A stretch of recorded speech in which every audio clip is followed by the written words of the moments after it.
Former Speaker of the House, Newt Gingrich, best-selling author, besides.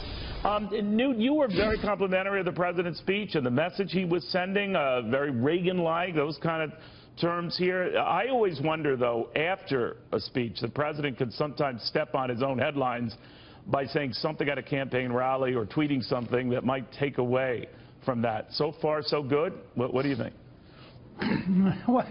Well, yeah, I mean, so far so good because he hasn't done it. It'll be fascinating to watch him tonight in Yuma and then in Phoenix, because he had a great speech last night.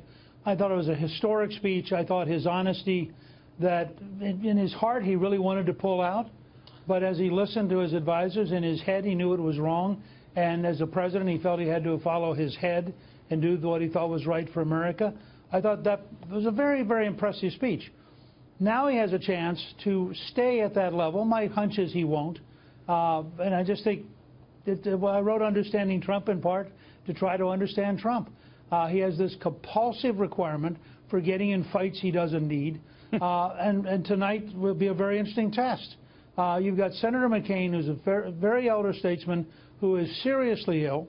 You have Senator Flake, who's up for re-election. Both of them are part of the Republican majority, which is very narrow. Mitch McConnell needs both of them in order to be able to govern in the Senate.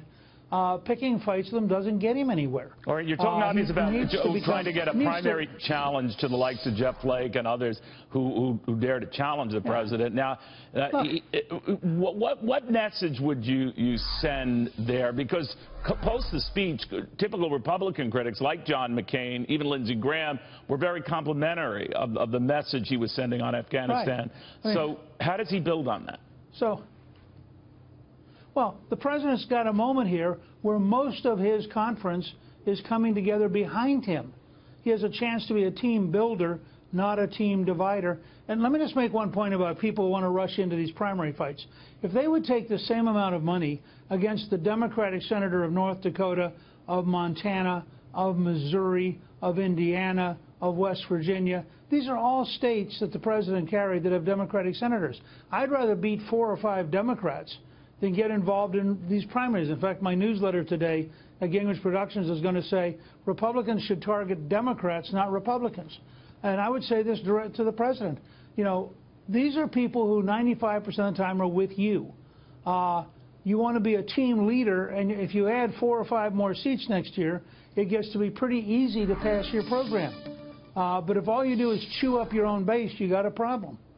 You know, Newt, and I don't mean to blow smoke at you, but one of the things I respect about you is that you're not sycophantish when it comes to this president. You'll call a spade, you'll criticize him just as you just did now, that you hope he doesn't follow up in any negative way to reverse the progress he made last night, but you worry. And I wonder, when the president talks to you or you get a chance to chat, what does he think about? What does he think of your TV appearance when you come on? Because you're hardly a cheerleader, but you're hardly a 24/7 critic, and I'm just wondering how that resonates in the White House.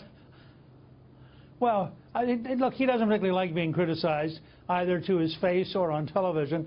I get a lot more positive phone calls if I'm busy, taking on Mueller or taking on the Democrats or taking on the New York Times. He likes those appearances better. But I think I have a unique position. I worked with Reagan both in the campaign and then in the presidency. I helped create a majority in '94 for the first time in 40 years. I've been around long enough to see this dance on many sides, and I try to represent the conservative movement and the Republican Party. Well, I know you do, but how does he react to that? And how does he? Well, yeah. Let me just put it this way: he hasn't cut me off, so I can still call him or go see him. But he doesn't exactly thank me for days when we explicitly disagree. But he will talk straight to you about it. I don't know that I penetrate very much because, look, I mean, he starts out with he's a billionaire who beat 16 Republicans, beat Hillary Clinton, sitting in the Oval Office riding on Marine One to Air Force One, and why is he supposed to listen to me? And I think there's a certain amount of that fits the Trump personality. On the other hand, I think he has gotten better. I think he is more part of a team today. It hit me, something I did not write about, but in retrospect I should have.